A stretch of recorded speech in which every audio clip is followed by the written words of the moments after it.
ऐसे लोग जो हमारे घरों को उजाड़ा करते हैं। महिलाओं से मेरा निवेदन है, परिवार में कभी दुख मिले, पीड़ा मिले, कष्ट मिले तो पड़ोसियों के सामने कभी आंसू मत बहाना। पड़ोसी के सामने आंसू बहाओगे, ये कोई आंसू ना पहुंचेंगे। तुम्हारे जाने के बाद तुम्हारे आंसुओं का मजाक बनाया करते हैं। आपसे इतना निवेदन है, मन करे रोने का तो इंसान की तरफ मुंह करके मत रोना।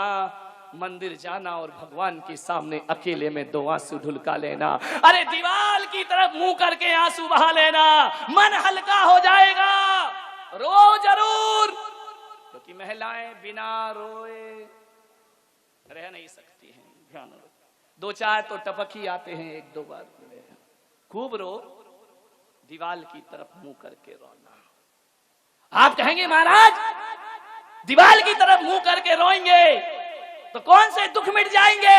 अरे दुख तो ये पड़ोसी भी ना मिटाएंगे।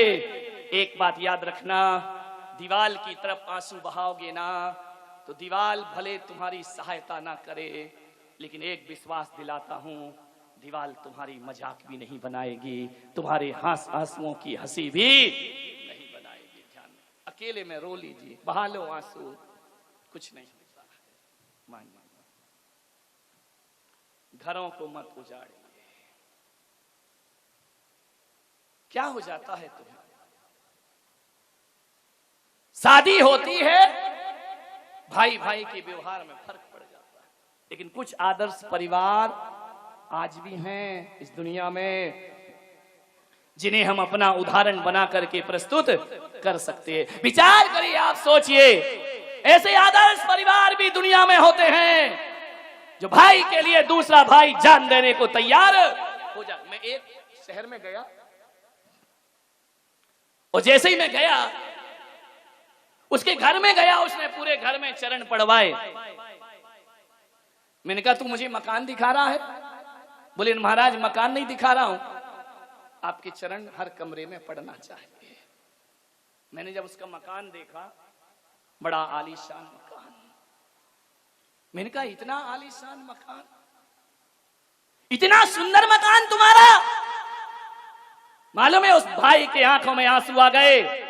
उसने कहा महाराज ये मकान मेरा नहीं है। तो फिर किसका है? ये मेरे बड़े भाई का है। बड़े भाई का? बोले हाँ।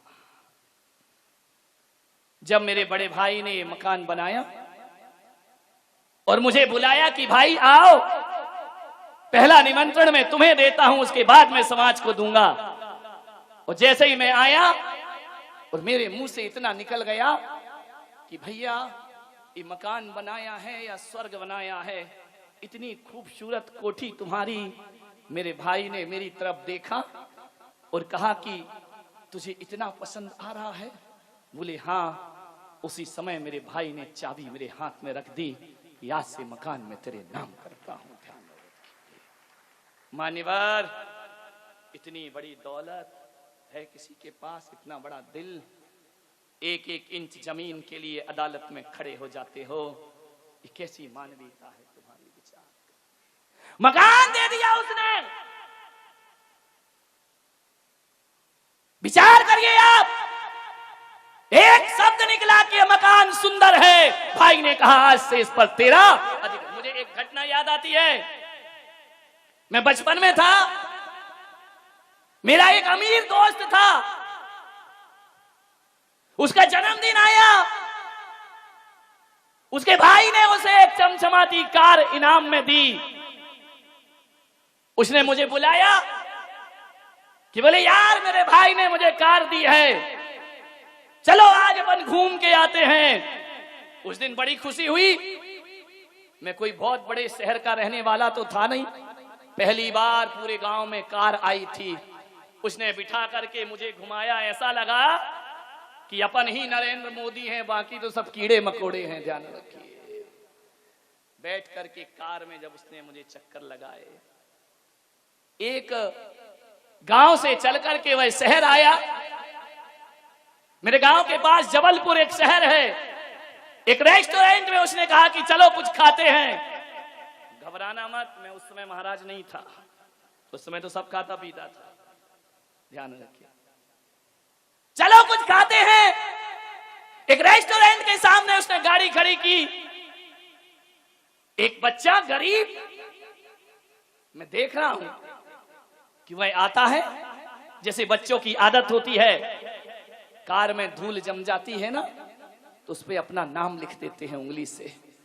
उस बच्चे ने अपना नाम लिखा और जैसे ही हम दोनों उस कार के पास गए, बच्चा घबरा गया। मैंने कहा भाग मत, ये बता तूने इस पे नाम लिखा।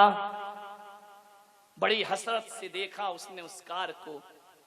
मैंने कहा कार तुझे बड़ी पसंद आ रही है, बड़ी बहुत सुंदर कार है, किसने दी? मेरे दोस्त ने कहा कि मेरा जन्मदिन है, मेरे बड़े भाई ने मुझे एक कार दी है। तो जानते हो, उस बच्चे के मुंह से निकला कि काश, इतना कहा और रुक गया। मैं समझा कि शायद बच्चा कह रहा है कि काश मेरा भी कोई ऐसा भाई होता जो मुझे कार प्रदान करता। मैंने उस बच्चे से कहा घूमोगे इस कार में बैठकर? बोले आप घुमाएंगे? मैंने कहा बिल्कुल। पूरे शहर का एक चक्कर लगाया। लगाने के बाद बच्चा इतना खुश, इतना खुश। मैंने कहा अब उतर जाओ। मालूम है उस बच्चे ने कहा कि मेरे घर तक छोड़ दोगे? अरे मुझे लगा ये बच्चा बड़ा गड़बड़ है, घर तक छोड़ दोगे, घर जाएगा, अपने मोहल्ले में बड़ी सेकी बघारेगा, कॉलर ऊंची करेगा, हम इतनी बड़ी कार में बैठ करके आए हैं। मैंने दोस्त की तरफ देखा, दोस्त ने कहा चलो छोड़ दो, घर क्या बिगड़ता है, आज ही तो कार खरीदी है। जैसे ही घर पर गए, उसने कहा एक झोपड़ी में रहता था, उसने कहा यहाँ कार रोक दो। उसने कहा भाई साहब 2 मिनट इंतजार कर लो, मैं अपने भाई को लाना चाहता हूं।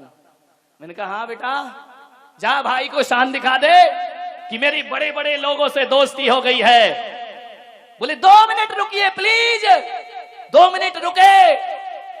ऐसी घटना घटी कि वह जैसे ही भीतर गया और अपने छोटे भाई को, जिसके दोनों पैर नहीं थे, गोद में उठा करके लाया।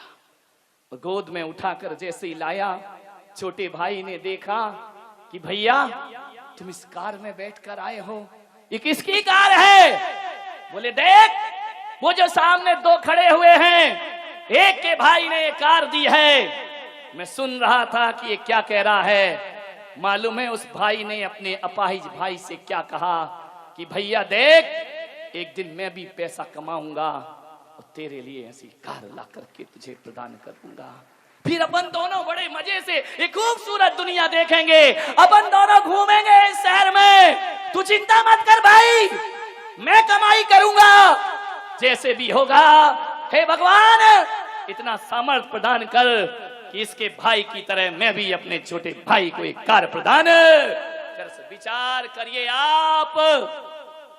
उसने ये नहीं कहा कि मुझे ऐसी कार मिल जाए, उसने तो ये कहा कि ऐसी कार मिल जाए तो मैं भी अपने भाई को अपने हाथों से गिफ्ट कर सकूं। सोचिए। और आज आपका जीवन क्या है?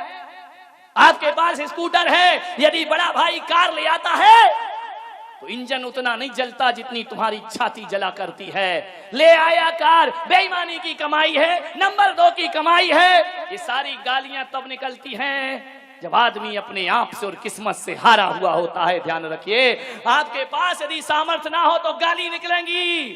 ध्यान रखिए, जो आदमी जितनी गाली बकता है, जो आदमी जितना जोर से चीख करके बात करता है, वो भीतर से उतना ही पुरुषार्थहीन आदमी हुआ करता है। वो भीतर से उतना ही खाली होता है, उतना ही रिक्त हुआ करता है।